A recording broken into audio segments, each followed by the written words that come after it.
Good morning, Ginger here.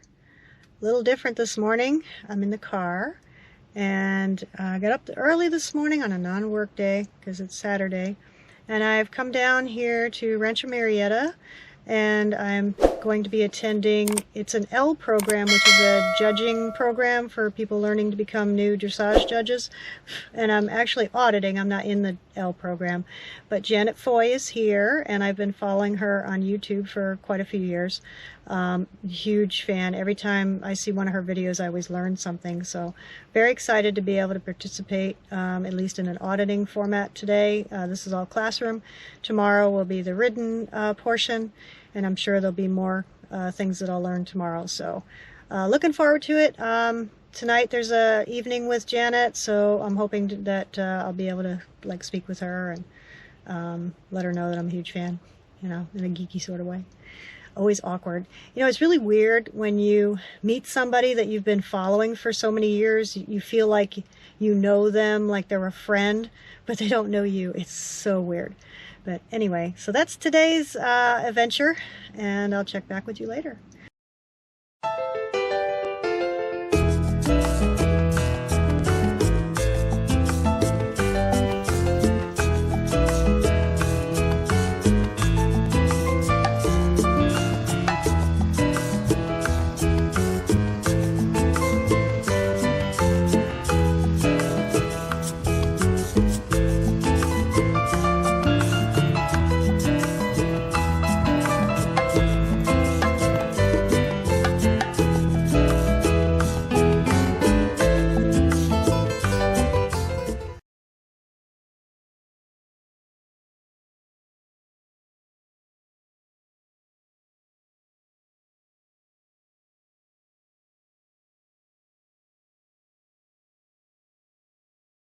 On those gait scores. All the three gaits are basically equal unless the walk is incorrect or faulty.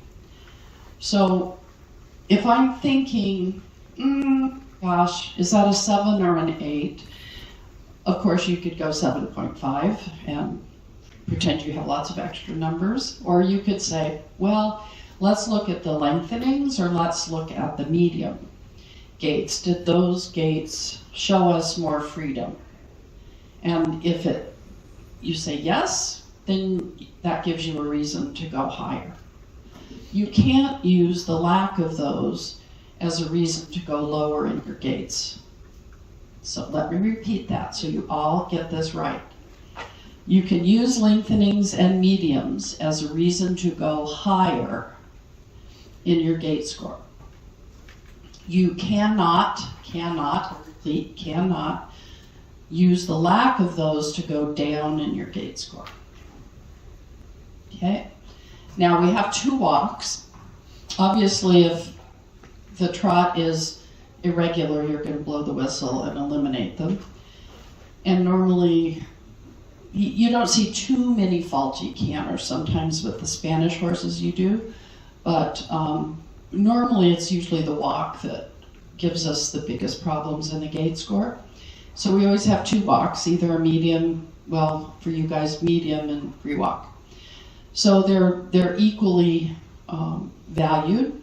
So if the medium walk is lateral or not always in rhythm, tense, that sort of thing, I would say the score has to be below a 7, so 6.5. If both walks are faulty, then the gait score is going to be at a 6. Doesn't matter anymore what the rest of the gaits look like. Okay, so it's a strict penalty to have a bad walk. All right. So we think of that 6.5 for one walk and 6 for both walks. And that means you've given 4s and 5s for both walks. Okay? If you're still giving 6s, then that wouldn't click in. Okay? Now, the difference between submission and impulsion, and this takes a while to differentiate. Sometimes, okay, they have to be the same score, but I don't think that's always true. So if we think about impulsion, that really pertains to the hind legs and the back. And basically, can the horse do the test? Does the horse have enough balance and power to do the test? And then submission is the neck, the mouth, bending, sort of will he do the test? So if you think of them as can he and will he, I think that's helpful. Rhythm problems in lateral work doesn't go to the gaits, it goes to submission. So that's where all the bending happens. So if you have some rhythm issues in your shoulder in or your haunches in or your leg yields, you wouldn't take that into the gait score. It would go into the submission score. Okay. 2 scores for the rider. The first score is a little bit like the Miss America contest. The first score is how you look in your evening gown and your bathing suit. Do you look good? And the second score is the talent contest, that you have to be able to ride well as well. Okay, what influence does the rider have? Is the test accurate? Is the rider always sitting to the left? Is the rider leaning back and pulling on the reins? Banging lower legs, bouncing seat, things like that. All right, so that's how I differentiate those two. Is the scores can definitely be different. You have people who look really good and they don't have much talent to ride. And then we have some, I had a student, bad scoliosis. So she was very, very crooked, but she was a very good rider, and we, could compensate a little bit for those issues. So she always got a very good score for how she rode the test, and, she looked like she looked. That was sort of a physical thing. She couldn't really change, but, that was the guideline. So 7. All right. I went 6.5 and I circled regularity because I thought the trot was irregular at the beginning of the test. When we see irregularity in the trot, we can't immediately ring the bell and eliminate. We have to make sure we see the trot go both directions. So at the beginning, on the first circle, I thought, oh, we have a problem. And then on the diagonal, when the horse went more forward, it was better. So then for me, I just lowered the score on the circle to a 5 because there were too many irregular steps. All right. So if it were a CDI, she would have been eliminated, but we're not working under FEI standards. All right, but you have to be careful when your horse gets too lazy and behind your leg. It looks a little funny. Okay? Okay? All right. So, all right. Couldn't you put that under impulsion then? Because if it had more impulsion. Well, you don't know. You don't know. It just at the beginning, that circle has to be low. Right. Yeah, and then you do have to mention it in the trot that there are moments of irregularity. Is it impulsion? It also could be straightness because the horse is very crooked to the left and the right. So I wouldn't just necessarily take that off of impulsion. It would be in the gait. it has to, you saw it in the trot, it has to go in the trot. Okay, you don't have to go more down than a 0.5, but it has to go down. All right. I circled the same thing, desire to go forward, and I thought could have more energy in the trot and the key. And I didn't go 7, I went 6.5. I think 7 is a little too high. I think 6.5 is a good score. You need to, you're a good rider, you can do that. Okay? I know. But mommy and I have a deal. All right. 5. Horse must be more straight. Yep. So straightness should be circled or underlined. You also, if you wanted to, could mention the canter depart was a little bit stiff. Just this one. The other one was pretty good. Yeah, but both directions when you go down the long side, you have a little bit of haunches in. Okay, so you need to work a little bit more on shoulder pull on the long side. All right? So I said it could be a 6 or a 6'5". Yes. Yeah, almost got her. And she gave a 7 and said quiet rider, good position. So, and then she caught herself and went fairly good position. So remember, if you say good with no qualifier, I gave her a 6'5". I think a 7 is too high because she can't keep her horse straight on the straight line.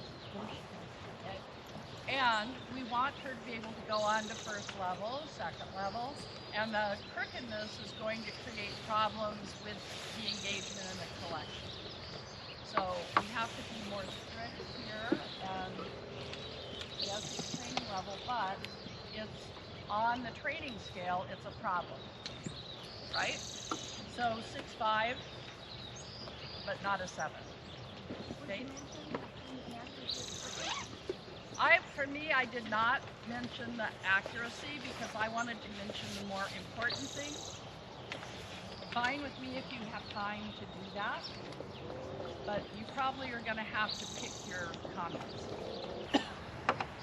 Maybe if the canter had a little more energy. The walk was certainly the highlight. I mean, I gave the walk an 8. Both walks were 8s. Yeah. So you don't need to work on your walks. You nailed those. Those are awesome. So, you know, I don't know. Once the trot got more forward and then this second diagonal, she went to S instead of the whole diagonal. So there you're taking points off for accuracy, not so much because of the trot. Right? So when you have a diagonal line, her shoulders have to leave the track at that letter, or him, leave the track at that letter and touch the track at the next letter. Okay? Because that you don't want to lose points for that. Right? Say right. Okay. Okay. All right. So now what are we going to tell her, Allison? The rein contact doesn't have anything to do with the straightness, and the contact was okay. Don't tell her how to fix it. You're not a trainer. Just say, guess what? You did some really good things, but your horse is crooked both directions. And then she takes her test to her trainer and says, tell me how I fix this. Make sense? Yeah. Okay. To me, the biggest problem is the straightness. I think the straightness creates irregularity. I think the straightness makes it difficult for her to correctly bend the horse. If she can't ride in shoulder force, she can't bend the horse. Bending is more sophisticated than riding shoulder force. So don't tell her, I mean, this is like somebody, if she was showing second level, and your comment was, horse needs collection. Okay, well, how's she gonna get it? Right? She can't get it because the horse is crooked. So you need to address the most basic problem, which is a training scale problem. And not worry about the top of the pyramid when the fault is down here at the bottom. Make sense? Yeah. So this, yes, all these things I agree with, but it's not going to be helpful to her. Yeah, we have to, as judges, to be helpful, address the most basic problem that we see. If we can go through the training scale, check, check, check, check, check, then, yay, we're probably at an 8 or above. Then we can complain about the bend or the size of the circle. But that's at the very, very end of our methodology. Okay? Okay? Sorry. Well, when you tell her she needs to sit straighter, you don't give her any information about, is she leaning to the left, is she leaning to the right, where's the problem? So is that helpful for you? Yeah. Okay, so you can get a really high score during training level because you have a lovely horse. But you need to be just a little bit more, make your little lamb work for you. I'm sure everything's great.